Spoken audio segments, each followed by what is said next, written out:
Assalamualaikum warahmatullahi wabarakatuh. Perkenalkan, kami dari kelompok satu pada mata kuliah Auditing 2, mahasiswa Prodi Akuntansi Fakultas Ekonomi dan Bisnis Universitas Yarsi. Kali ini kami akan menyelesaikan salah satu tugas pada mata kuliah ini, yaitu mewawancarai partner KAP. Partner KAP yang kami wawancarai ini yaitu partner KAP Paul Hadiwinata, Hidayat, Arsono, Retno, Palilingan, dan rekan. Sebelumnya, izinkan kami memperkenalkan diri. Nama saya Cahyani Rahmanovianti. Saya Mesya Adia Zahra. Saya Regita Julia Putri. Saya Safira Caining Afra. Berikut ini akan kami tampilkan sesi wawancaranya. Ya, selamat sore. Sudah bisa tampilkan. Ya, udah siap. Sebelumnya kami ingin mengucapkan terima kasih atas waktu dan kesempatan yang telah Bapak berikan kepada kami, sehingga dapat membantu kami dalam menyelesaikan tugas wawancara bersama dengan partner KAP, serta dapat menambah ilmu dan wawasan bagi kami, Pak. Oke, baik Pak. Kalau boleh tahu, kami dapat memanggil Bapak dengan Bapak Ari atau Bapak... Ari aja, ya. Oke, Bapak Ari. Ya, apa kabar nih Pak Ari? Ya, baik. Ya. Nah, Semoga sehat selalu ya Pak. sama juga, semoga sehat-sehat semua gitu. Ini dari kampus Yarsi ya? Iya, betul Iya, Pak. betul. Semester berapa ini? Semester 6, Pak. Oh, semester 6. Berarti udah mau lulus habis ini. Kira-kira Bapak sudah mulai masuk berkegiatan kerja atau masih liburan?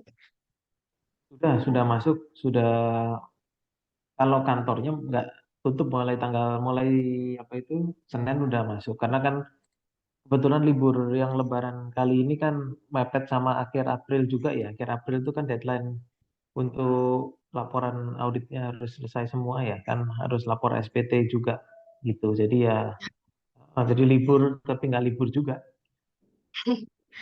Harus meluangkan waktu. Jadi, oke, selanjutnya izinkan kami memperkenalkan diri ya Pak. Di sini ada saya, Cahyani Rahmanovianti, bersama dengan 3 rekan saya. Ada Meisya, Regita, dan Safira. Kami ini mahasiswa semester 6 dari Universitas Yarsi. Oke, kita mulai sesi wawancaranya ya Pak. Iya, silakan. Oke, saat ini kami bersama dengan Bapak Ari Daniel Hartanto sebagai partner di KAP Paul Hadiwinata, Hidayat, Arsono, Retno, Palilingan, dan rekan. Ya Pak, Ya. kira-kira Bapak sendiri sudah berapa lama ya Pak menjadi seorang akuntan publik ini? Nah, kalau bekerja sebagai seorang auditor itu saya sejak lulus kuliah itu sudah em, masuk ke kantor akuntan. Jadi sejak lulus itu langsung kerja di kantor akuntan sampai sampai saat ini. Jadi sekitar 20 tahunan lah. 20 tahun Sudah mulai cukup, tahun 2002 ya. 2002. Kalau sebagai akuntan publiknya mulai tahun 2010. oke, sudah cukup lama nih Bapak menjadi seorang akuntan publik. Berarti Bapak sendiri kelahiran tahun berapa ya Pak kalau boleh tahu? Kelahiran 1979. Oke, baik. Kalau boleh tahu Pak, kira-kira apa yang membuat Bapak termotivasi untuk menjadi seorang akuntan publik ini?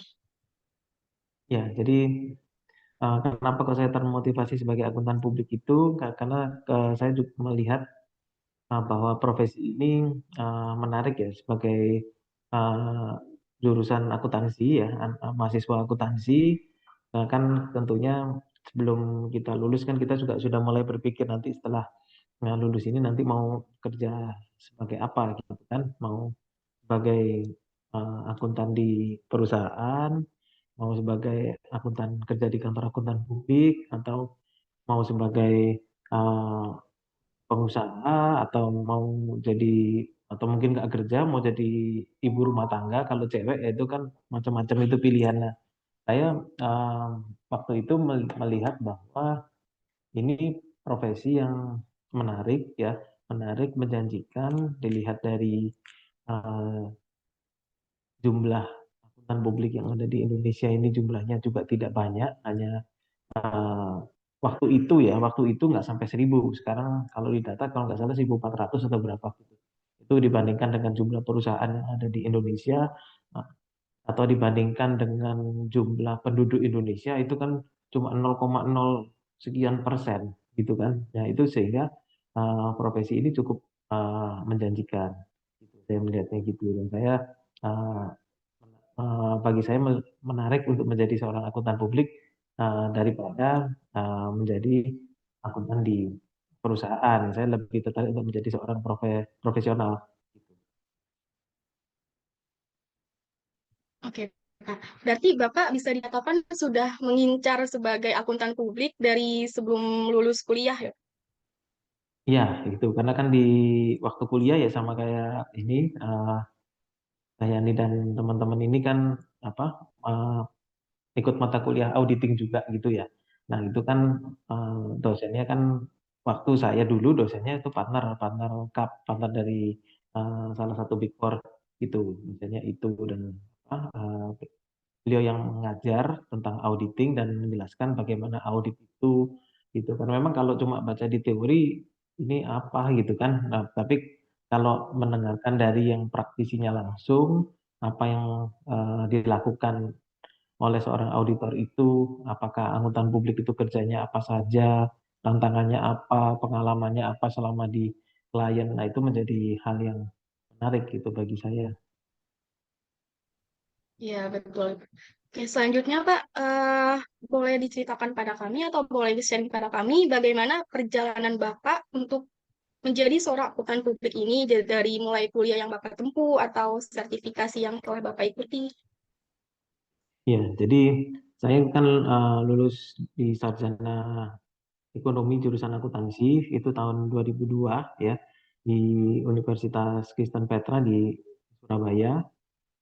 Setelah lulus saya juga mengincar untuk masuk di kantor akuntan gitu kan. Jadi saya apply ke beberapa atau ke beberapa kantor akuntan itu. Nah akhirnya saya diterima di salah satu kantor akuntan. Ya mungkin kalau Tahyani lihat di profil di LinkedIn saya kan kelihatan di situ ya. Itu saya pernah di KAP mana. Nah, itu pertama saya di KAP Tansil itu member Prime Global. Nah, itu pertama kali saya di situ. Nah, sejak kerja di situ tahun 2002. Lalu di tahun 2007 itu saya ngambil pendidikan profesi. Ya, ini secara secara sertifikasinya ya. Jadi tahun 2007 saya ngambil pendidikan profesi akuntansi atau PPAK ya. Sekarang istilah banyak yang di kampus-kampus kan ngadain PPAK, program pendidikan profesi akuntan. Itu untuk ngambil gelar AK. Kalau S1 aja kan gelarnya cuma SE ya. Kalau sekarang apa SAK ya gelarnya kan. Nah, tapi nggak ada akuntannya, cuma SE aja gitu. Nah, ini kalau ngambil AK berarti saya harus ikut pendidikan profesi akuntansi dapat gelar itu. Nah, saya ikut itu. Nah, sehingga punya gelar AK dan akuntannya terregister di Departemen Keuangan. Gitu. Jadi gelarnya jadi SE AK tahun 2007. Lalu saya ikut ujian CPA, sertifikasi akuntan publik ya, Certified Public Accountant itu mulai tahun 2000 eh, antara 2008 sampai 2009 itulah. Nah, ada kalau nggak salah 4 atau 5 mungkin 5 tes yang harus dilewati. Nah, sehingga di tahun 2009 itu saya lulus ujian CPA dan daftar untuk sebagai akuntan publik gitu di Kementerian Keuangan supaya dapat izin sebagai akuntan publik karena sebelumnya kan bekerja di kantor akuntan publik tapi bukan sebagai akuntan publiknya sebagai staf akuntan publik gitu kan sebagai staf auditor itu bukan akuntan publik yang punya license untuk berpraktek itu lalu di akhir 2009 itu saya punya license itu lalu di 2000 mulai 2010 saya jadi partner di kantor akuntan publik. Itu terkait dengan pendidikan ya. Kalau terkait dengan jenjang karirnya Itu 2002 saya masuk sebagai staf auditor gitu ya. Memang selama pelaksanaan kerja ya selama mulai tahun 2022 ke 2002 itu saya lebih banyak untuk bisa paham semua. Saya ingin itu cepat gitu ya, cepat cepat bisa semua. Jadi kadang uh, saya berusaha tidak untuk menolak atau menghindari pekerjaan. Jadi misalnya, oh ini apa, tolong dibagi untuk mengerjakan yang bagian ini gitu. Biasanya ada beberapa orang kan menolak gitu. Ini saya belum bisa, ini dia aja dan saya gitu-gitu. Nah, saya tidak mau itu gitu. Karena eh, nggak apa-apa kan, apa nggak mau gitu kan? Karena dengan mau dan bisa pasti nanti ke depannya kan akan jadi bisa dan apa, lebih cepat pintar dan lebih cepat bisa. Itu kan tentunya pasti kalau lebih cepat bisa karirnya juga akan lebih cepat naiknya. Saya kan beranggapan begitu. Sehingga 2002 masuk, saya 2023 itu sudah apa jadi kayak semacam senior ya. 2022 masuk junior, 2023 2003 senior, 2004 sudah jadi itu kayak ketua tim dalam pelaksanaan audit. Lalu 2007 itu jadi manajer dan 2010-nya jadi partner.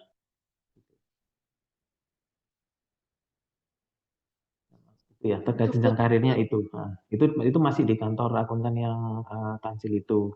Lalu 2014 ke KAP Creston, nah, Hendra Winata Edisi Data dan Tansil itu Creston Internasional. Lalu 2017 pindah ke KAP PKF itu, ya, Paul atau Paul Hadi Winata itu. PKF itu kan nama asingnya itu.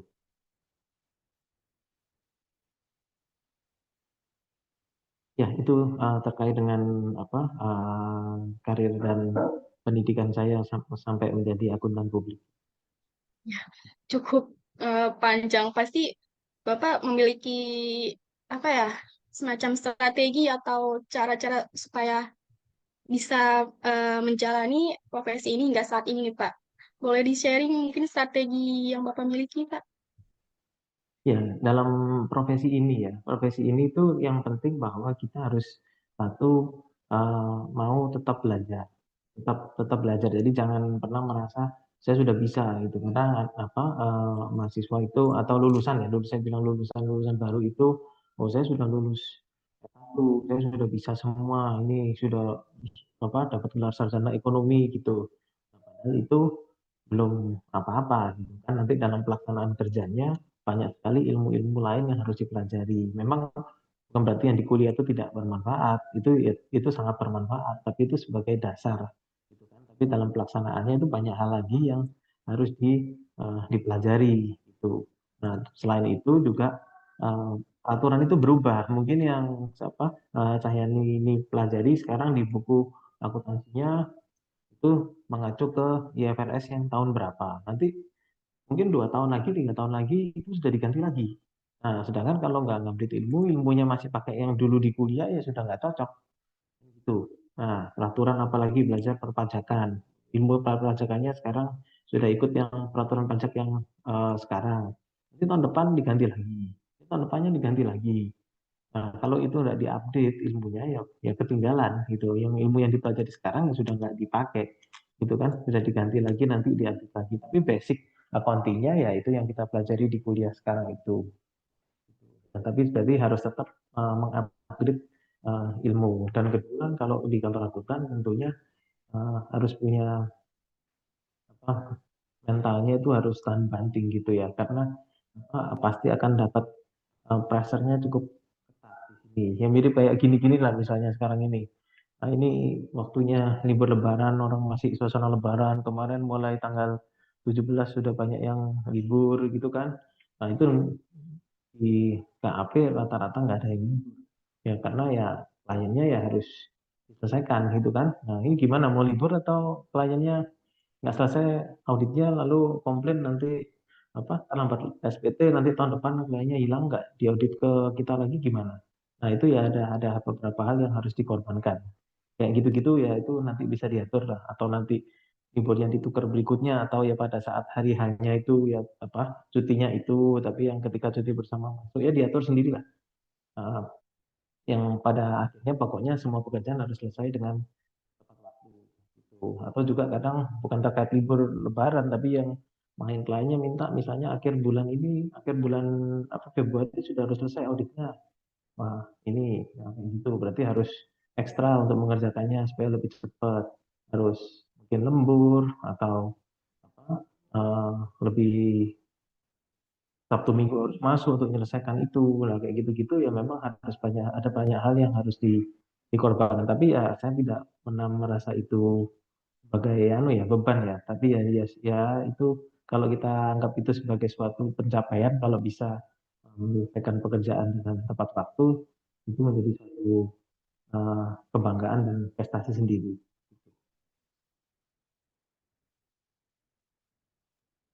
Jadi salah satu strateginya ini yang Bapak ikuti, kita harus selalu update mengenai peraturan juga mengenai ilmunya ya Pak pasti. Iya, betul. Jadi meskipun sudah lulus kuliah, tapi ilmu-ilmu itu standar akuntansi baru, perpajakan, peraturan macam-macam ya, peraturan dari otoritas ya, OJK, peraturan pemerintah, atau standar audit ya, ini kan bidangnya audit ya, berarti standar audit itu berubah-berubah terus. Nah, itu tentunya kita harus update itu dan selalu mau untuk mengupgrade kemampuan. Oke, baik Pak. Kemudian Pak, kan saat ini tuh banyak anak muda yang menganggap profesi akuntan publik ini beresiko ya Pak. Ya. Nah, eh, kalau dari Bapak sendiri, apa yang membuat Bapak menekuni bidang ini dan yakin terhadap profesi ini Pak? Ya, semua pekerjaan itu ya pasti ada risiko ya. Mau kerja apapun ya risiko gitu ya. Mau bisnis ya bisa risiko. Kalau rugi ya itu pasti ada risiko. Mau jadi olahragawan ya risiko nanti kakinya patah ya bisa gitu. Nah, sepanjang kita bekerja sesuai aturan ya, sesuai aturan sesuai standar yang berlaku ya saya menganggap itu bisa diminimalisir ya meskipun nggak bisa kita menganggap sampai mau risiko 0% ya nggak bisa gitu tapi setidaknya apa yang sudah diatur itu kita sudah lakukan jadi memang risiko itu pasti ada karena kan kita lihat beberapa kasus itu laporan keuangan auditornya akuntannya disalahkan gitu kan dan kita lihat beberapa kasus-kasus mungkin pernah baca beberapa kasus itu akuntan publiknya salah oh ternyata ini ada fraud gitu ini akuntan publiknya bagaimana kok sampai tidak tahu nah seperti itu ya itu eh, sepanjang kita melakukan prosedur audit itu dengan lengkap ya, ya itu harusnya bisa diminimalisir meskipun tidak sampai batas 0% ya itu ya tapi setidaknya kita sudah melakukan sesuatu yang sesuai aturan jadi eh, apa namanya kalau tadi ini berisiko ya semua pekerjaan pasti berisiko. Tapi itu bisa diminimalisir. Mungkin dari awal itu sebenarnya sudah bisa diminimalisir. Misalnya ada klien yang minta diaudit. Itu kan audit itu bermula dari permintaan dari klien kan. Ada perusahaan yang minta diaudit, tolong diaudit laporan keuangan saya, bukan saya ditugaskan oleh siapa, misalnya pemerintah gitu untuk mengaudit ini kan enggak. Itu kan kliennya yang minta diaudit. Nah, ketika klien minta diaudit, misalnya ada perusahaan misalnya pertambangan gitu minta diaudit ya saya nggak misalnya saya nggak paham tentang tambang saya ngertinya itu tentang manufaktur gitu nah, saya harus berpikir dua kali gitu ngerti apa enggak tentang pertambangan tahu nggak risikonya pertambangan ini pertambangannya misalnya skalanya skala besar nah, paham nggak standar akuntansinya tahu nggak risiko auditnya tahu nggak gitu ini perusahaan TBK misalnya gitu oh nggak berani saya gitu kan karena saya nggak spesialis di situ saya nggak punya pengalaman atau tim yang memang ahli untuk bidang itu ya saya eh, nggak ikut nggak mau itu mundur ya biar diambil oleh partner yang lain gitu atau kantor akuntan yang lain misalnya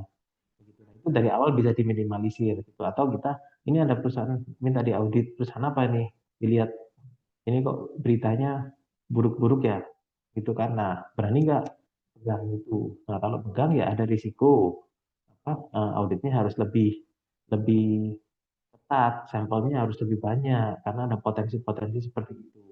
Gitu. Nah kalau nggak berani, ya sudah jangan. Dari awal ketika memilih atau mengambil klien itu harus dianalisa dulu. Saya mampu atau tidak untuk mengerjakan itu. Gitu. Kalau mampu dan risiko bisa eh, diminimalisir atau diterima, ya sudah nggak apa-apa gitu. Hanya ini berisiko banyak berita buruk, tapi saya siap untuk menerima risiko itu. Jadi nanti auditnya akan timnya lebih banyak, seniornya lebih banyak, harus menerjunkan tim ini, ahli IT, ahli fraud apa, ya sudah, memang harus seperti itu kalau memang mau.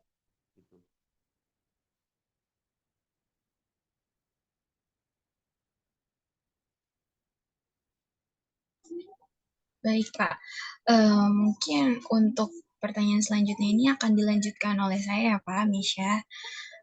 Seperti yang tadi Bapak sudah sharing kepada kami, Bapak ini kan sudah sekitar 20 tahun ya Pak menjadi auditor. Mungkin apakah ada tokoh yang menjadi inspirasi Bapak selama sepanjang perjalanan karir Bapak ini, Pak? Ya, kalau tokoh yang menjadi inspirasi itu banyak ya, tapi saya kan juga sering baca-baca buku khususnya terkait dengan profil-profil akuntan publik yang sukses yang ada di Indonesia ini. Nah, itu memang saya mengagumi tokoh itu, Pak Hans Kartika Hadi. Itu pendiri dari HTM. HTM itu Hans Tuanakota Mustafa dulu merupakan member dari Deloitte waktu zamannya beliau ya. Sekarang sudah berganti era gitu. Nah, kenapa beliau ini saya mengagumi beliau ini karena itu selama karirnya sampai dengan pensiun saya melihat nggak ada cacat gitu di karirnya, nggak pernah ada berita buruk atau masalah yang disebabkan oleh pekerjaannya. Itu kedua, bukan hanya terkait dengan pekerjaan, tapi beliau selain pekerjaan terkait dengan kantornya juga aktif di profesi ini untuk mengembangkan profesi ini di Ikatan Akuntan Indonesia pada saat itu. Nah, termasuk beliau ini eh, yang ngurus terkait dengan standar akuntansi keuangan itu. Nah, itu termasuk yang menggagas bahwa Indonesia ini standarnya harus sudah mengarah kepada internasional itu. Nah, jadi mereka beliau mengarahkan supaya ke standar internasional dan memang sekarang sudah mengarah ke internasional ya. Oke, baik Pak. Tokohnya memang sangat inspiratif sekali ya Pak. Baik, saya Ya, lanjutkan.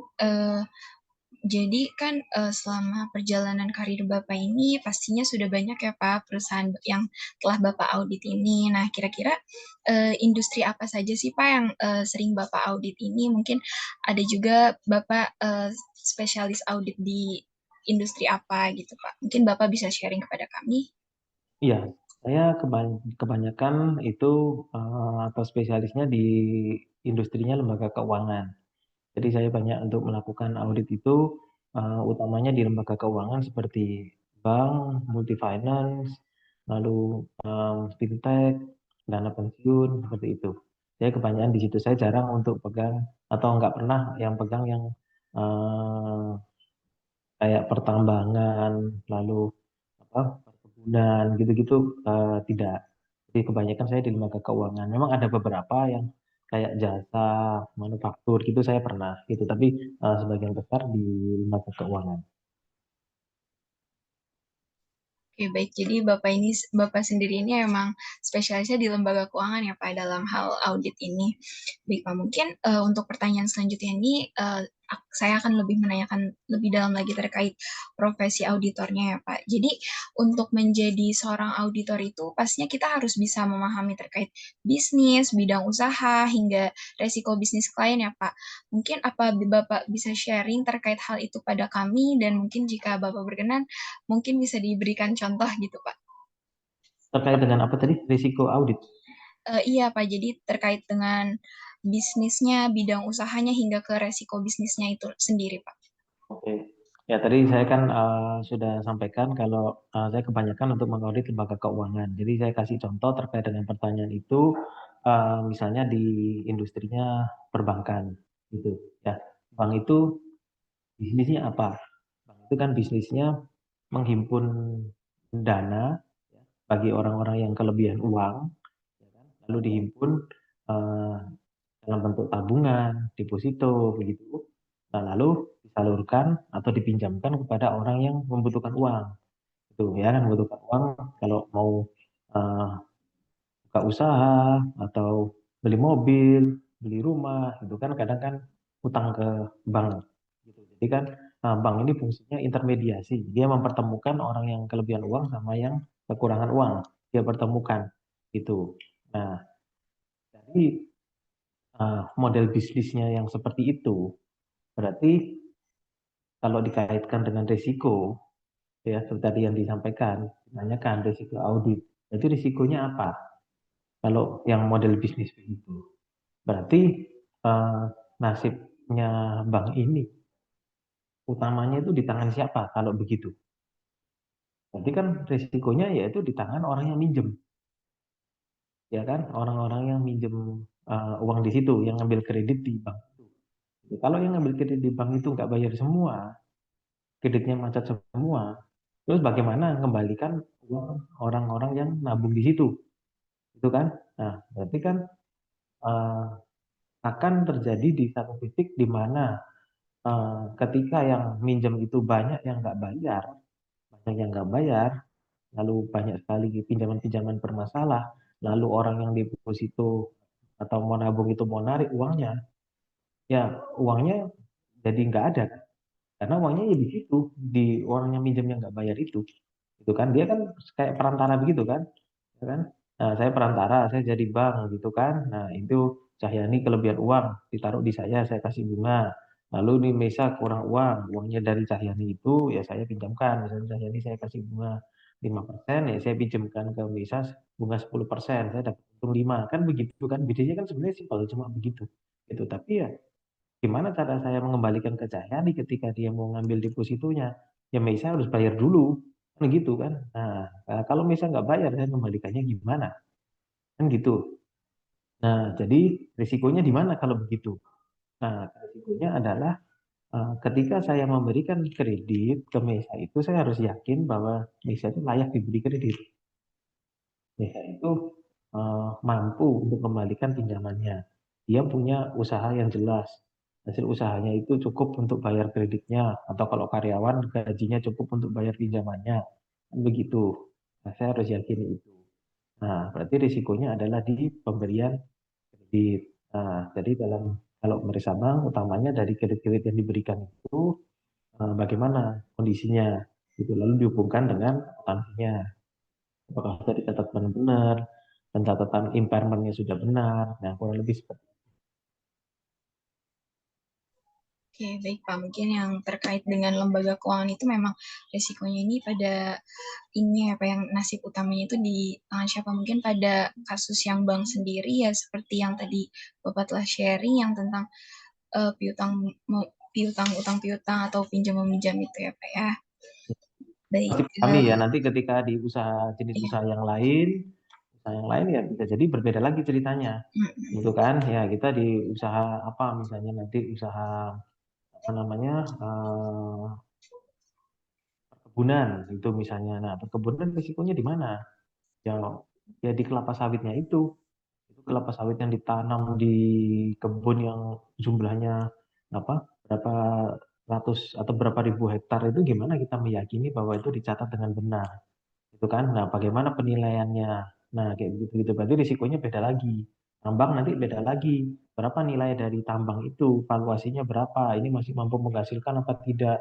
Nah, jadi setiap usaha itu pasti ada tantangannya sendiri, gitu ya. Jadi makanya kenapa itu jadi menarik, terutama kalau nanti baru masuk sebagai auditor, pasti nanti akan ditugaskan ke berbagai jenis usaha. Nah, di situ nanti kita akan belajar, oh bisnis ini risikonya ini ya, bisnis ini risikonya ini. Mungkin perusahaan sama-sama ngaudit bank, tapi kita belum tentu ilmunya sama. Oh, bank ini strateginya begini ya, bank ini strateginya begini. Jadi kadang kita belajar bukan hanya terkait untuk akuntansi saja, ini dicatat debit kredit begitu, tapi kita belajar, oh ini caranya bank ini untuk meningkatkan kreditnya itu dengan strategi ini. Nah, kita belajar juga di situ strategi bisnis. Nah, itu ya. Jadi banyak banyak hal yang akan kita pelajari. Iya, baik Pak. Berarti memang untuk menjadi seorang auditor ini harus belajar-belajar terus ya Pak ya, karena setiap perusahaan pasti memiliki risiko yang berbeda-beda ya Pak.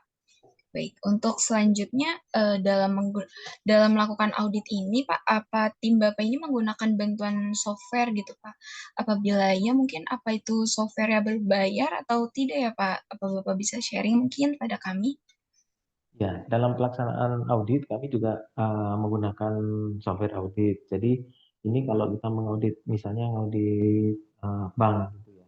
Nah, bank itu kan dalam pelaksanaannya, dalam bisnisnya, dalam usahanya, itu semua kan sudah pakai IT semua. Bank itu. Itu yang perusahaan yang paling canggih itu harusnya ya bank itu. Karena dia sudah pakai IT semua. Nggak ada di situ dicatat manual pakai buku atau di Excel itu mungkin hanya kecil sekali. Itu mungkin administrasi apa gitu. Tapi dalam bisnis nggak mungkin seperti itu. Masa narik di ATM lalu dicatat di Excel kan nggak. Itu pasti kalau kamu narik di ATM itu pasti ada buku sendiri gitu ya kan. Nah, dia menghitung pendapatannya dari bunga atau beban bunga yang akan dibayarkan itu sudah kehitung sendiri semua di sistem itu. Nah, sehingga dalam pelaksanaan audit tentunya kita menggunakan software. Jadi selalu ada dua macam ya tim audit itu. Tim audit yang audit keuangan sama tim yang mengaudit IT. IT yang digunakan oleh klien tersebut gitu. Kalau dia sudah pakai sistem, maka kan kita harus yakin nih sistemnya itu berjalan benar apa tidak. Kalau enggak terus gimana? Karena kan ya, hitungan itu keluar dari sistem. Berarti kan harus diyakini sistem itu apakah menghitung dengan benar apa tidak. Maka kita perlu tim IT. Itu jadi bukan hanya tim akuntansi saja, tapi juga dari tim IT itu yang terlibat dalam pelaksanaan IT. Dia akan periksa IT general control, application controlnya seperti apa untuk menghasilkan laporan keuangan. Oh, ini ada yang rubah-rubah sendiri standarnya, rumusnya diganti, atau ada transaksi-transaksi yang mencurigakan. Nah, itu dari tim IT nanti akan info dari hasil pemeriksaannya. Nah, itu lalu terkait dengan tim keuangan sendiri itu juga menggunakan software dan menggunakan audit command language. Jadi itu sebenarnya itu mirip dengan Excel. Cuma kalau Excel itu kan row-nya terbatas. Row-nya terbatas, lalu juga kita akan menghubungkan data satu dengan data yang lain, kita harus pintar dalam apa namanya membuat formulanya ya. Main sum if atau lookup lalu menggunakan formula-formula yang lain itu harus jago seperti itu. Tuh, jadi hal itu memudahkan, lebih memudahkan ketika kita klik kita sudah bisa. Tapi kalau yang nggak terlalu besar biasanya masih bisa diakomodir di Excel ya diolah sendiri di Excel bisa. Tapi software yang dipakai biasanya di ACL dan arsip di kertas kerjanya pakai Caseware. Ya, itu Caseware, CASEWARE itu yang di kantor kami. Oke, baik Pak. Jadi memang mungkin sekarang zaman juga udah canggih ya Pak. Jadi semuanya itu sudah tersistematis gitu ya Pak. Nah, terkait dengan software Pak, jadi di kantor Bapak itu tadi menggunakan apa Pak? Mohon maaf diulang, Caseware ya Pak? Caseware, ya Caseware. Ya, Caseware. Tapi apa mungkin di KAP tempat Bapak bekerja itu hanya menggunakan itu ya Pak? Kalau untuk arsip dan metodologi auditnya ada di situ di Caseware itu. Itu. Nah, menurut Bapak ini Kalau kayak tadi ACL, Excel itu kan alat bantu untuk mengolah data, ya kan? Kalau ya, mengolah data bisa macam-macam kan, bisa di Excel, bisa di kalau datanya besar pakai apa namanya ACL atau pakai macam-macam yang apa banyak lah sekarang aplikasi-aplikasi itu untuk mengcombine data itu gitu. menurut pandangan Bapak sendiri ini, software ini apa sangat membantu Pak dalam melaksanakan proses audit ini atau bagaimana nih Pak tentang si software ini? Ya, ini sangat membantu ya, sangat membantu. Karena kan begini ya, dalam pelaksanaan audit itu kan ada tim yang melakukan audit. Ya, misalnya saya pegang misalnya 30 klien gitu. Itu kan yang di lapangan kan itu tim. Ada junior auditor, ada senior auditor, ada manager, gitu, ada supervisor, gitu. Nah itu kan masing-masing itu kan berjalan. Saya kan nggak mungkin untuk melakukan audit sendiri semuanya, nggak mungkin. Itu yang mengerjakan adalah eh, tim. Tentunya bukan saya nggak ngapa-ngapain, saya akan tetap melakukan supervisi, dan juga ikut ke lapangan untuk mendetek, tapi tidak semuanya sampai misalnya ngecek sampai ke bukti fisik, lalu melakukan cek ke nota-nota itu bukan di saya gitu. Nah, bagaimana untuk meminimalisir bahwa pekerjaan dari staf itu sudah dilakukan dengan baik gitu kan? Nah, KBRI ini akan banyak membantu. Gitu. Nah, di situ sudah ditetapkan, oh sampelnya harus sekian, ya kan? Sampelnya harus sekian, materialitasnya sekian. Yang dipilih yang berarti kalau dimasukkan ke situ, yang dipilih adalah sampel yang nomor ini. Nah, itu software itu akan membantu, itu akan meminimalisir. Itu kan, kalau ternyata ada misalnya stafnya gagal untuk mengidentifikasi itu. Nah, itu akan membantu. Prosedurnya, satu lakukan ini, dua lakukan ini, tiga lakukan ini. Itu sudah dibuat di situ gitu. Jadi siapapun yang mengerjakan harusnya dia harus melewati prosedur itu gitu. Jadi bukan audit ya sudah audit aja gitu. Terus apa? Gimana cara ngauditnya yang nggak tahu ya. Oh, nggak bisa gitu kan. Nah, software itu akan kayak mendikte gitu. Oh, satu lakukan ini, dua lakukan ini. Cek kasnya, cek minta rekening korannya, cocokkan apakah sudah sama. Cek mutasinya, minta ke bukti pendukungnya, minta ke bukti transfernya, sampel ke sini, sampel sekian transaksi pada tanggal ini dan ini. Nah, itu akan membantu untuk meminimalisir itu. Sehingga kalau diperiksa juga oleh internasional, oleh kementerian, itu bukti auditnya itu bisa dipertanggungjawabkan. Begitu kan, pasti nanti ada pemeriksaan ya. Oke, baik. Jadi terkait software ini memang sangat membantu ya, Pak. Mungkin kalau kami waktu itu kami belum tahu nih tentang yang software tentang audit ini, tapi waktu itu kami sudah pernah mencoba software akuntansi yang salah satunya itu Zahir, Pak. Ya sama seperti yang Bapak bilang, jadi di situ sudah ada tertera didikte gitu kita oleh softwarenya tersebut. Oke, baik, Pak. Terima kasih ya, Pak. Zahir kan software akuntansi, ya, Iya, tapi bukan software audit. iya. Itu, ya mirip seperti itu. Kalau itu Zahir kan software akuntansi untuk menghasilkan laporan keuangan. Tapi kalau tadi sampaikan itu software audit itu untuk melakukan audit. Ya, jadi itu memasukkan data, dianalisa dulu, dan nanti di situ dimasukkan datanya, lalu analisanya bagaimana, kayak begitu. Nah itu uh, software itu nanti akan membantu.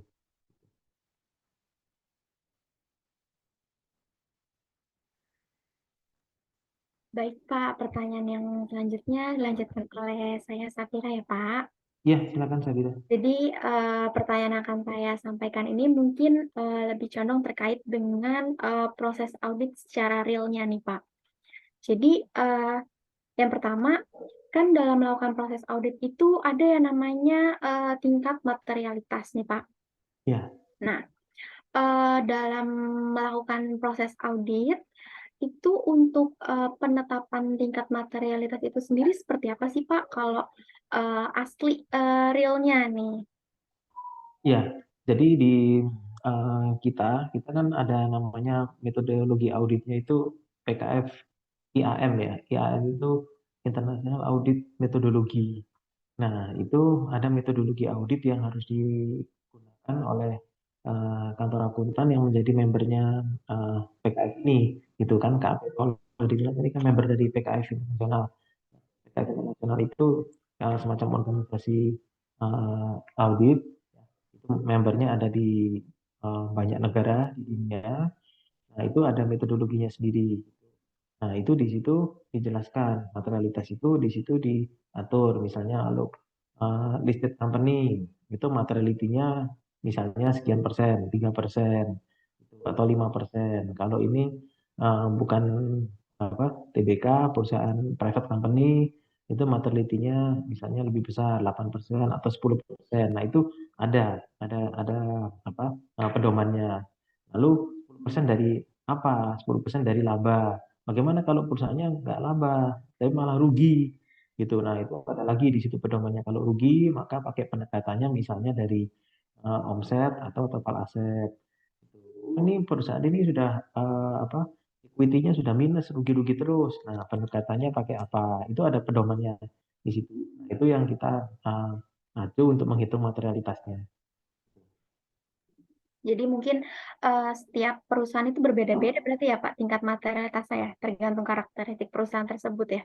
Betul, ya. Kalau di standar audit yang ditetapkan oleh apa namanya Institut Akuntan Publik Indonesia, itu dia hanya mengatur terkait dengan bahwa KAP itu harus membuat materialitas, tujuannya ini gitu. Tapi dia tidak apa namanya tidak menjelaskan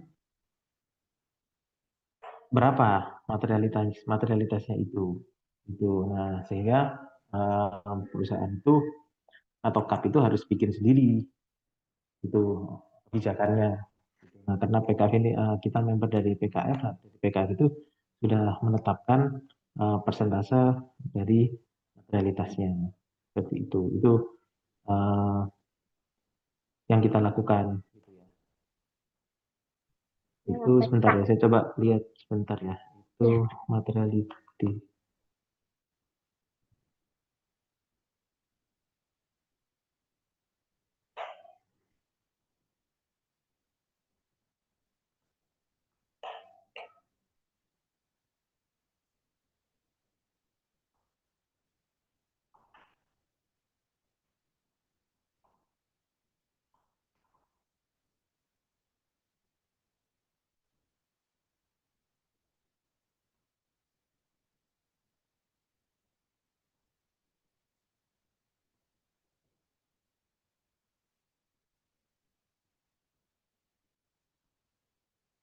Ya, oke, ya, silakan pertanyaan berikutnya.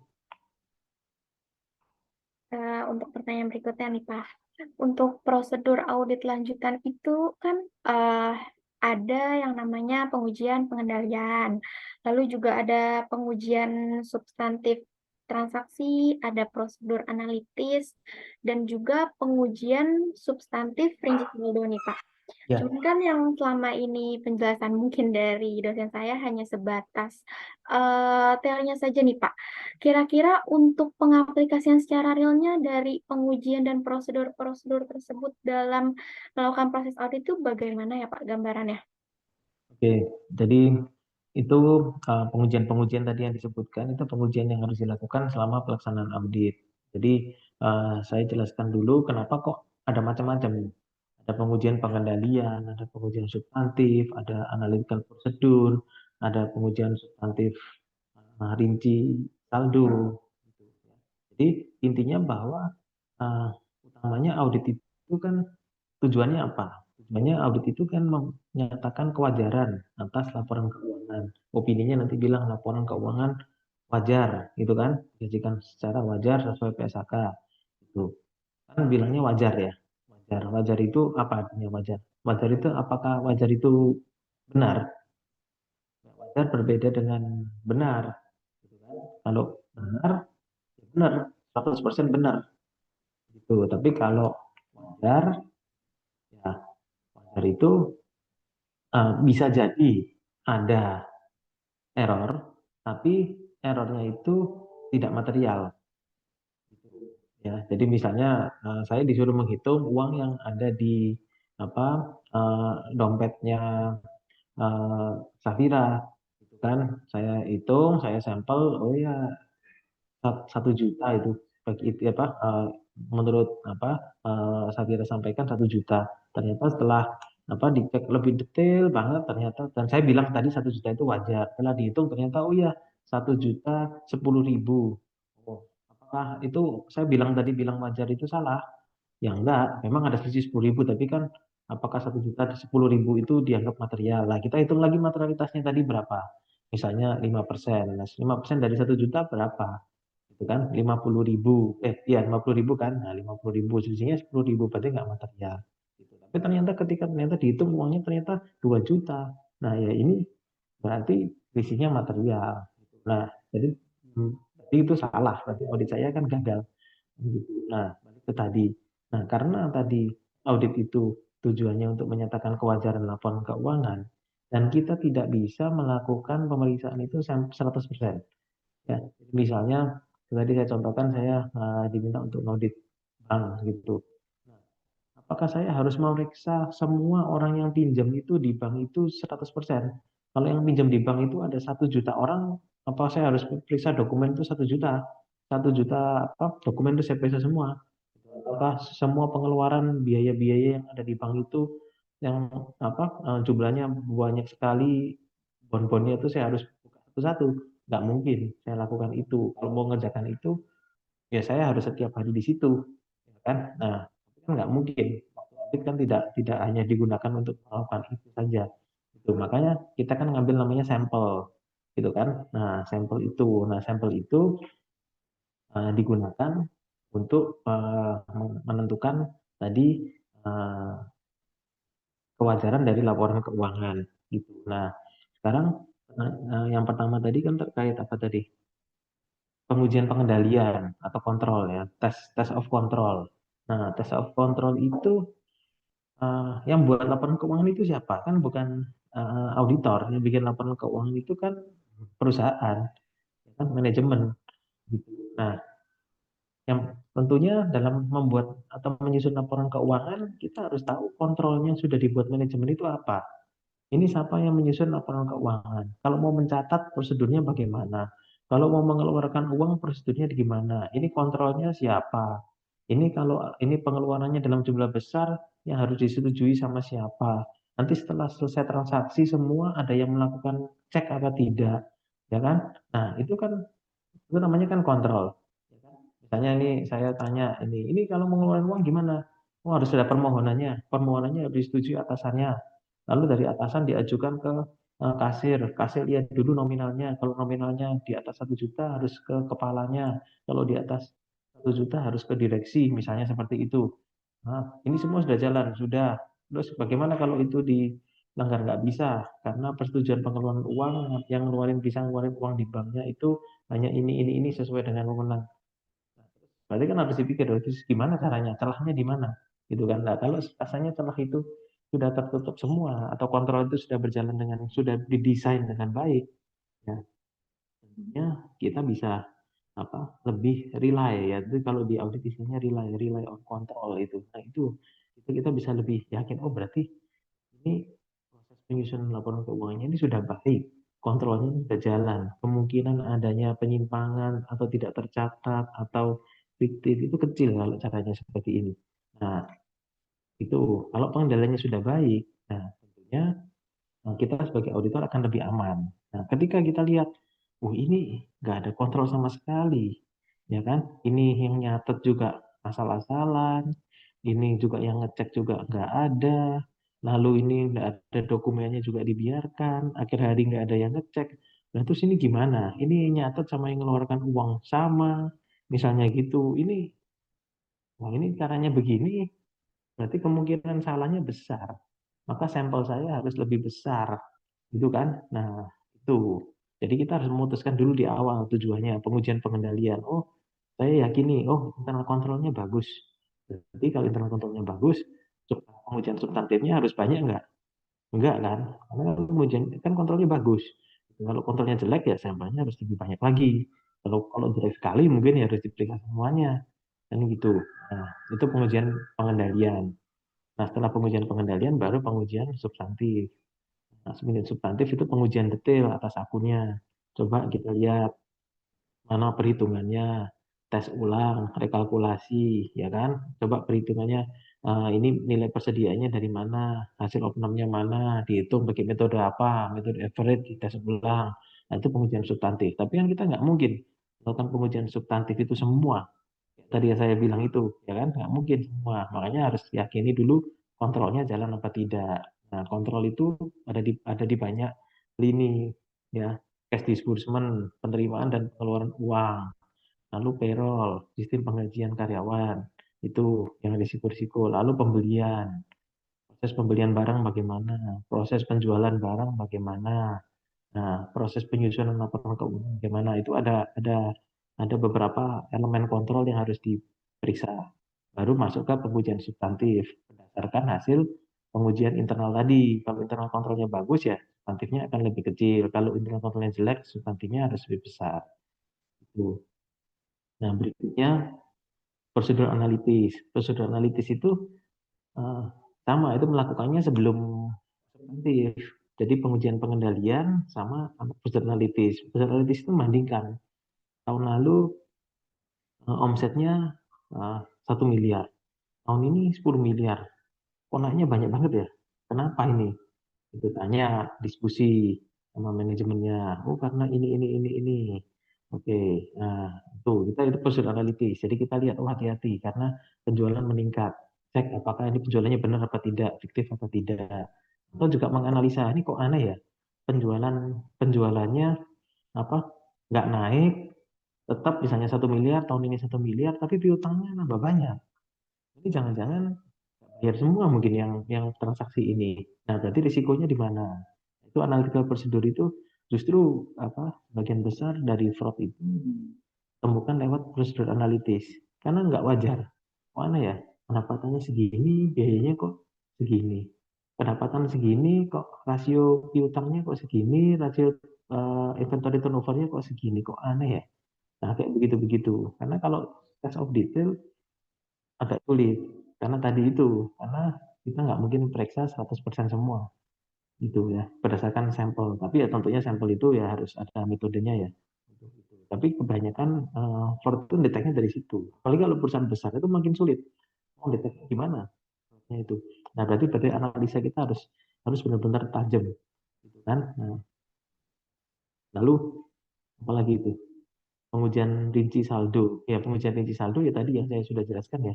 Jadi pengujian detail misalnya penyusutan dicek ulang, penyusutannya perhitungannya benar apa tidak. Nah, kayak gitu. Itu gambarannya terkait dengan prosedur-prosedur tadi itu. Jadi prosedur audit lanjutan ini mempunyai fungsi masing-masing yang ujungnya itu nanti untuk melihat apakah laporan keuangan sebuah perusahaan itu disajikan wajar gitu ya, Pak. Iya, betul. Oke. Lalu untuk proses pengambilan sampling audit nih, Pak. Iya, Bagaimana prosesnya, Pak?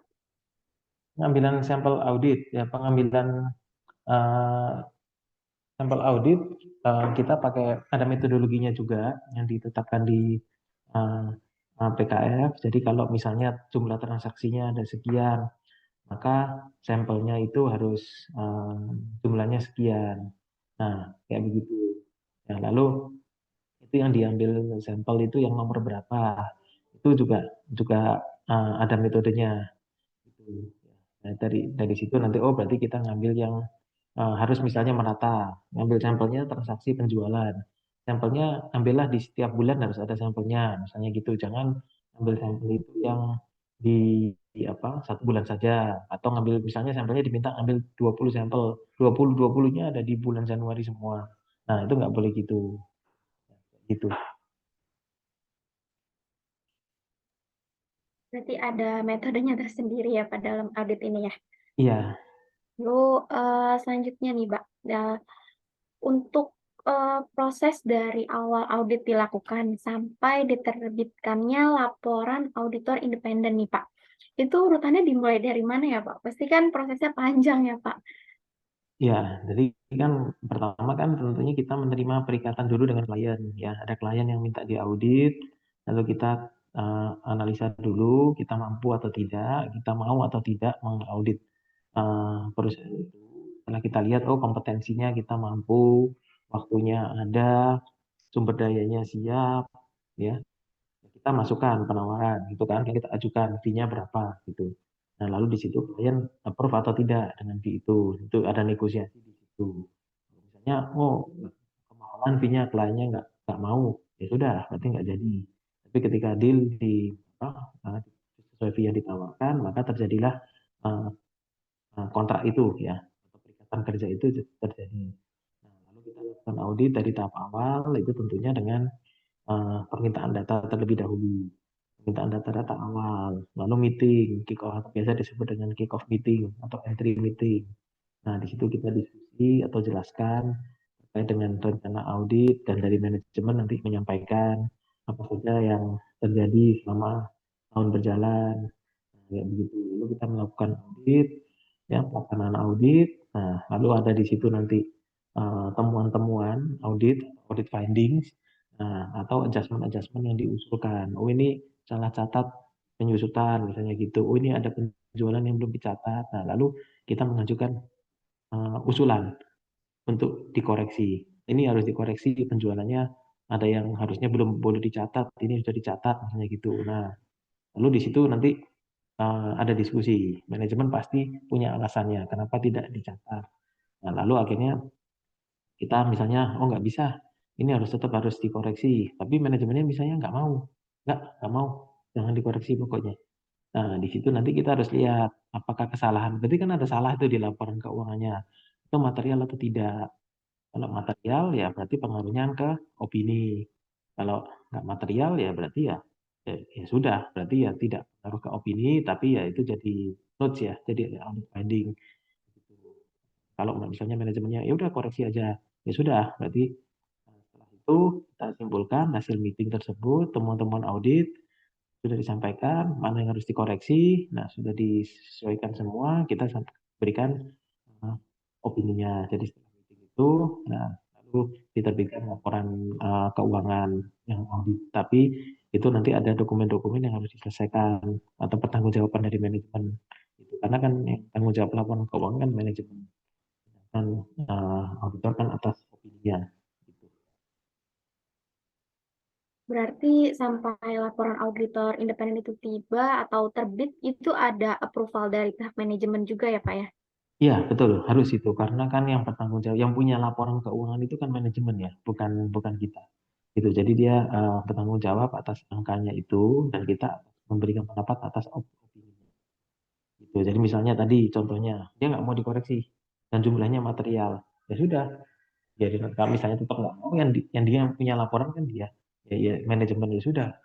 Ya berarti eh, sajikan ada yang salah, tapi di opini harus ditulis bahwa eh, atas akun ini ada misalnya overstate atau kesalahan ini yang harusnya tidak sesuai PSAK nomor ini, belum dapat diakui tapi diakui.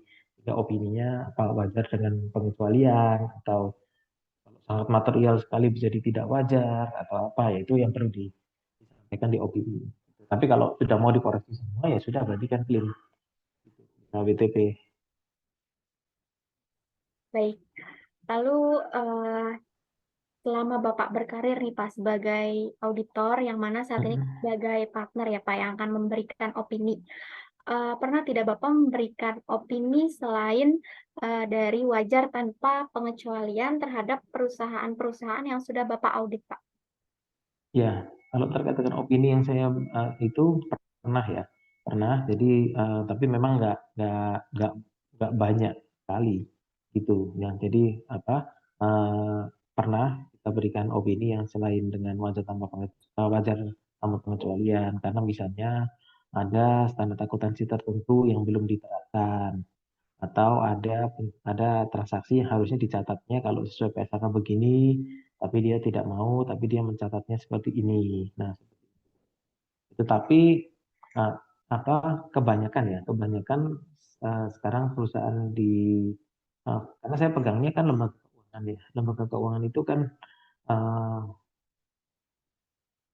sudah dipublish, laporan keuangan itu dipublish dan bisa dibaca oleh siapa saja.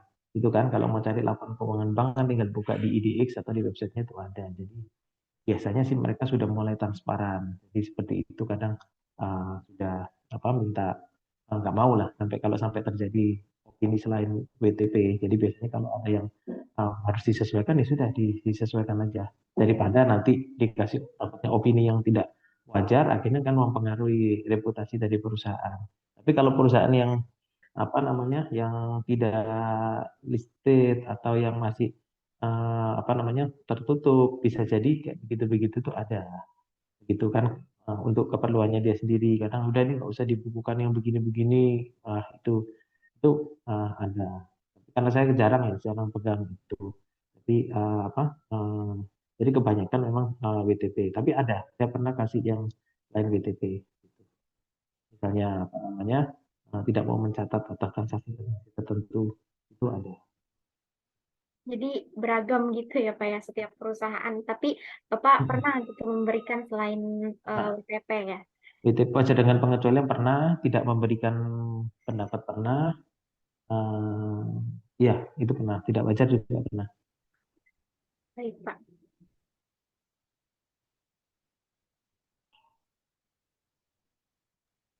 Baik, untuk selanjutnya pertanyaan saya lanjutkan oleh saya, Regita. Jadi Pak, audit saat ini yang kami ketahui itu kan audit berbasis resiko, Pak. Nah, Nah, bagaimana pandangan Bapak mengenai audit berbasis resiko tersebut? ya, audit berbasis risiko itu kan yang dimaksud audit berbasis risiko adalah mengaudit dengan fokus kepada akun-akun yang dianggap berisiko. Gitu ya. Jadi ini balik ke tadi pertanyaan yang sebelumnya tadi, ada substantive testing, lalu apa namanya control testing dan lain-lain gitu. Jadi audit berbasis risiko itu mengaudit sesuatu yang berisiko. Jadi misalnya ini siapa nih Regita ini apa eh, sakit gitu ya, saya nih dokternya gitu. Saya di apa Regita bilang, oh ini apa eh, saya ini saya sakit gitu. Nah, saya kan harus tahu dulu, kamu sakitnya apa? Oh, sakitnya sakit perut. Sakit perut. Kenapa sakit perut? Kemarin kenapa? Habis makan apa? Begitu.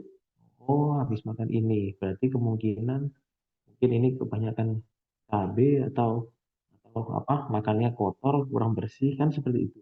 Berarti sehingga saya ketika akan melakukan atau memeriksa mana bagian yang sakit, setidaknya saya sudah dapat gambaran. Oh, berarti ini di daerah perut ini yang bermasalah.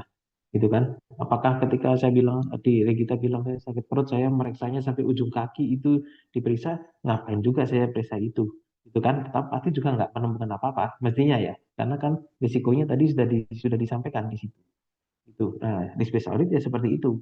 Jadi ketika kita melakukan audit, kita lihat dulu ini dari hasil pengujian, hasil diskusi, analisa prosedur, informasi di luaran, ini risikonya di mana? Oh, risikonya kayak tadi bilang kredit. Kredit risikonya ada di kredit, ada di dana pihak ketiga. Sudah fokus ke situ saja. Yang lainnya bukan tidak diaudit, tapi dengan prosedur yang lebih lebih minimal, lebih minimal ya. Tidak sebanyak yang akun yang berisiko. Gitu. Jadi risk based audit itu harus dilakukan supaya kita auditnya bisa fokus dan apa namanya eh, tercapai sasarannya. Gitu. Kayak tadi contoh kredit, saya nganggap apa misal bank kredit tidak saya sampel banyak, yang saya periksa adalah misalnya pengeluaran biaya-biaya, kan nggak salah itu artinya ya kan, harusnya kan risikonya di kredit ya saya periksanya lebih banyak di kredit, yang biaya juga diperiksa tapi apa, uh, mungkin jumlahnya lebih sedikit gitu, karena kredit ya berisiko itu auditor harus paham itu. Kalau nggak paham mana yang berisiko ya, sehingga waktunya juga lebih panjang, bisa jadi nanti nggak kecapai sasarannya. Itu kan bisa jadi nanti yang harusnya itu ditemukan adanya penyimpangan nggak ketemu karena kita fokus kepada hal-hal yang tidak perlu. Nah, jadi business audit itu perlu di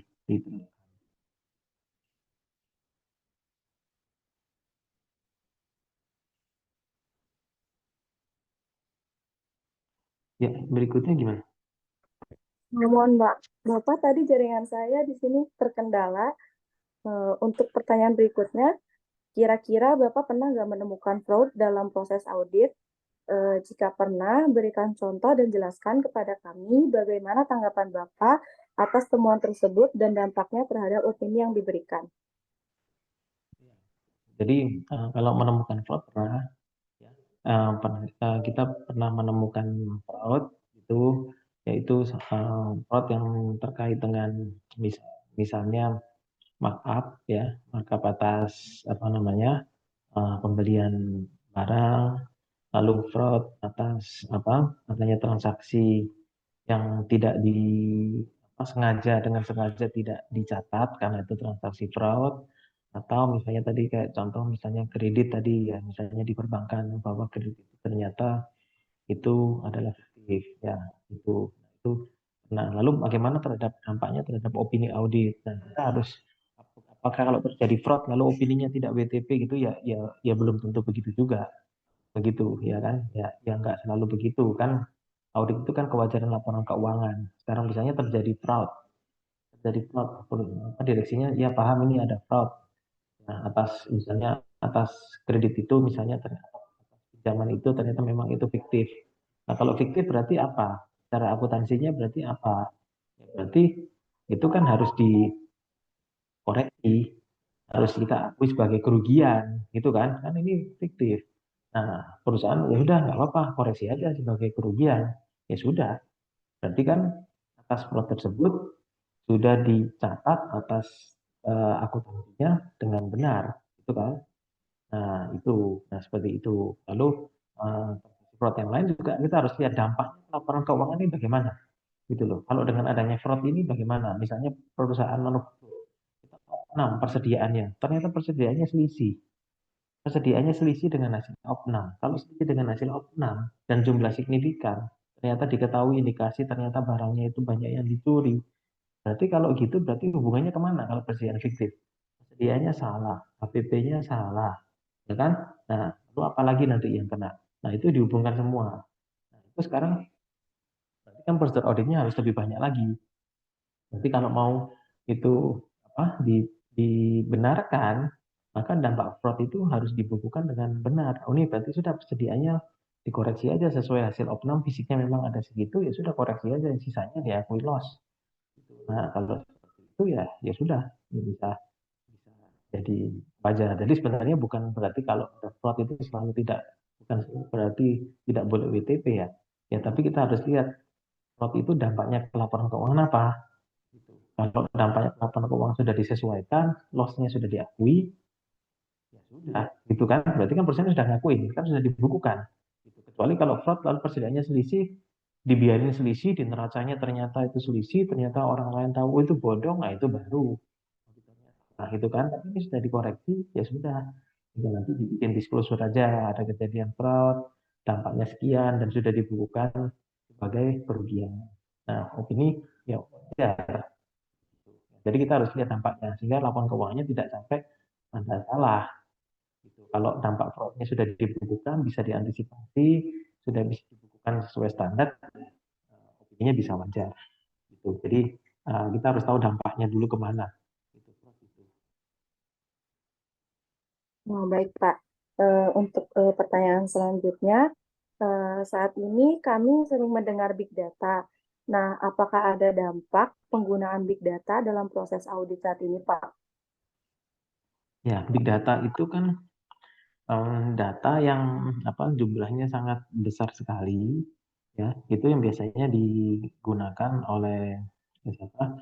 Oleh perusahaan untuk menganalisa, baik menganalisa profil dari customernya, strategi penjualannya, nah seperti itu. Nah tentunya big data itu sangat penting juga bagi auditor karena bagaimanapun kan kita dalam melakukan audit juga harus dapat informasi-informasi itu dari luar gitu kan. Nah, misalnya ini apa transaksi ini, lalu ada kejadian kasus ini gitu. Itu bagaimana informasinya di luar gitu ya. Atau kalau bank itu pasti pakai data big data itu dipakai ketika dia akan melakukan kebijakan tertentu, dia pasti sudah mengkaji, menganalisa bagaimana penduduk di Indonesia, wilayah mana yang dianggap berisiko. Nah, itu dia pasti sudah analisa. Nah, tentunya perusahaan sudah menerapkan seperti itu. Tentunya auditor menjadi lebih aman. Dia tahu misalnya, itu beda ya. Ya, kita pernah temuin juga misalnya itu audit multi finance ya.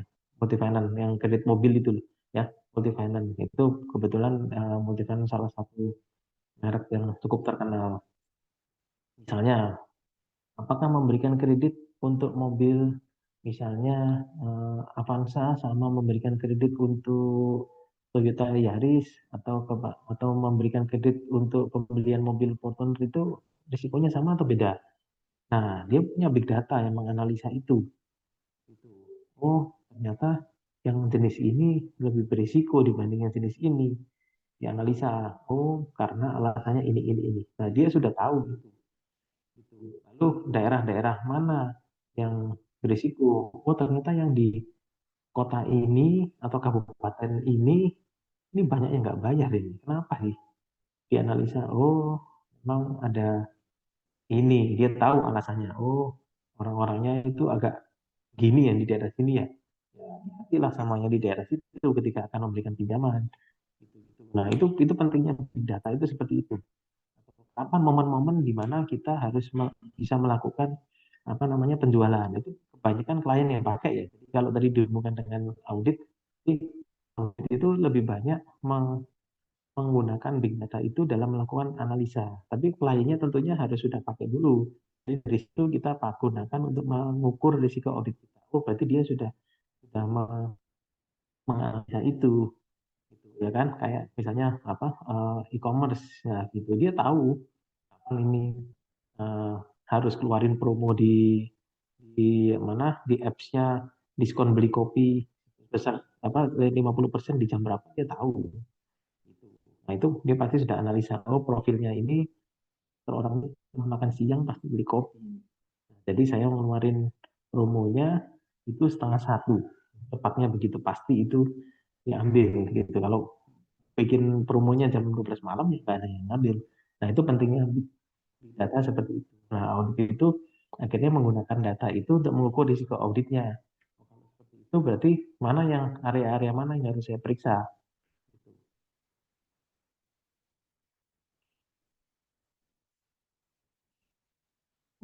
Oh, baik, Pak. Nah, kira-kira bagi kami mahasiswa akuntansi agar menjadi akuntansi yang profesional dan berintegritas serta sukses di masa kerja pada masa yang akan datang, apa Bapak punya pesan untuk kami terkait hal tersebut? Ya, jadi untuk terkait dengan apa tadi pesan bagi mahasiswa akuntansi ya untuk menjadi akuntan. Akuntan itu baik nanti ketika mahasiswa ini atau kalian ini nanti sudah lulus ya untuk kerja nanti di akuntan atau sebagai akuntan di perusahaan atau sebagai internal audit atau sebagai apapun kan pasti akuntan apa kalau sebagai akuntan ya kerjanya sebagai akuntan itu yang paling penting adalah integritas gitu ya. Integritasnya yang paling penting karena itu yang akan orang lihat terhadap kalian itu integritasnya itu kalau karena bagaimanapun kayak misalnya kantor akuntan gitu atau kita sebagai akuntan misalnya kerja di kantor akuntan publik gitu yang dijual itu apa beda kan kalau saya jualan makanan gitu kan atau jual kopi gitu kopinya yang paling enak itu yang laku atau kalau jual barang mana yang kualitasnya bagus harganya murah ya itu yang bagus gitu kan ada fisiknya mobil mana yang mobilnya bagus ya itu yang paling bagus itu tapi kalau akuntan apa yang dijual berarti kan jasa kan itu kan jasa berarti yang dijual apa kalau akuntan berarti kan ilmunya skillnya itu kan skillnya yang dijual itu gitu kan kita kan nggak jualan barang gitu jadi ilmunya jadi semakin pintar ya tentunya itu akan semakin apa menjual di nanti di dunia kerja itu sama integritas kalau kerja di kantor akuntan tentunya integritas karena kantor akuntan itu kan laporannya yang pakai itu kan bukan hanya klien tapi kan stakeholder ya kan kalau perusahaan TBK berarti yang pakai siapa seluruh investor yang punya saham di situ atau analis atau bank yang memberikan kredit atau apa namanya pemegang saham atau mungkin kalau itu perusahaan BUMN yang pakai adalah Kementerian BUMN. Nah, yang pakai itu banyak, bukan cuma pemilik perusahaan, kan gitu. Nah, tapi ketika menjadi apa kita tidak berintegritas sehingga orang tidak percaya atas laporan kita, nah, itu menjadi masalah gitu. Karena pasti nanti, oh ini siapa yang akuntannya siapa? Oh ini, itu yang masalah itu bisa itu nggak yakin saya benar. Nah, gitu gitu. Jadi tentunya integritas itu sangat penting. Dan kedua selalu upgrade ilmu, upgrade ilmu karena ilmu itu tidak hanya ada di bangku kuliah itu, tapi itu ada di apa dalam pelaksanaannya nanti setiap saat itu pasti ada proses belajar itu, ada aturan baru, ada ilmu-ilmu baru yang harus selalu dipelajari gitu. Jadi itu ya, jadi 3 itu belief ya, belief, learning, action. Jadi kita harus percaya dulu kita akan bisa. Itu kalau nggak pede ya nggak akan bisa gitu ya. Yakin, lalu belajar belajar dulu ilmunya ada, lalu action, belajar terus tapi nggak pernah diaplikasikan ya buat apa? Ini gitu. Nah itu diaplikasikan. Ya, itu yang dari saya. Ada lagi kita? Baik, Bapak, terima kasih. Baik, Kak. Kita sudah berada di penghujung kegiatan wawancara, tapi sebelum mengakhiri ada satu pertanyaan lagi nih, Pak. Kan kebetulan kami ini semester depan akan waktunya untuk magang ya, Pak. Kira-kira apa mungkin ada kesempatan atau bisa nggak ya, Pak, kita mendaftar magang di KAP tempat Bapak bekerja? Mungkin, Pak. Kalau bisa mungkin bisa di-sharing mengenai cara atau proses atau mungkin persyaratannya, Pak. Ya, kalau magang itu bisa, cuma ini kalau bulan-bulan gini nggak bisa, karena ini kan sudah selesai ya proses musim sibuknya sudah selesai. Jadi biasanya anak magang itu dia di sekitaran bulan Desember, Januari, Februari, Maret itu di situ. Itu jadi mungkin nanti kalau misalnya nanti belum sampai sekitaran bulan-bulan itu menjelang akhir tahun itu belum selesai ya itu bisa ikut eh, magang gitu. Kalau itu bisa langsung dikirimkan ke kantor saja gitu. Atau kalau memang ada eh, mau di kayak semacam kerjasama gitu ya bisa itu nanti kerjasama dengan CAP gitu kalau untuk magang. Tapi bulan-bulannya biasanya di bulan-bulan itu ya bulan-bulan musim-musim sibuknya kantor akuntan itu di sekitar Desember, Januari, Februari, Maret itu di situ. Kalau yang sekarang biasanya udah nggak udah selesai. Biasanya anak magangnya ada yang sudah selesai atau ada juga yang menjadi mungkin sudah lulus terus dipermanenkan, ada yang gitu atau ada yang juga ada yang sudah selesai terus keluar, ada juga yang memang mau berhenti itu. Jadi lihat waktunya ya, nanti waktunya kalau memang musim sibuk bisa. Tapi kalau sekarang udah nggak ada. Oke, baik. Semoga nanti kalau mungkin waktunya kita bisa berkesempatan. Ya, Eh, Mungkin kami bisa melakukan sesi dokumentasi dahulu, Pak, ya silakan. di screenshot nanti. Sebentar. 1, 2, 1, 2, 3.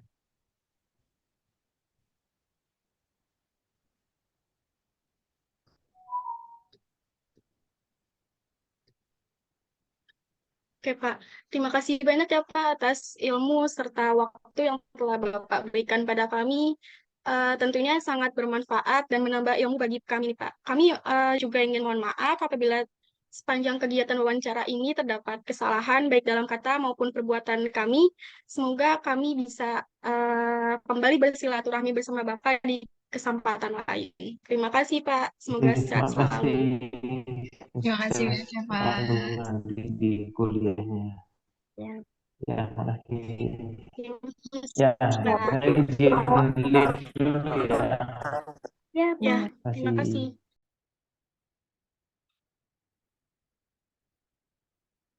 Demikian tugas wawancara partner KP ini. Mohon maaf apabila terdapat kesalahan baik kata maupun sikap. Terima kasih. Wassalamualaikum warahmatullahi wabarakatuh.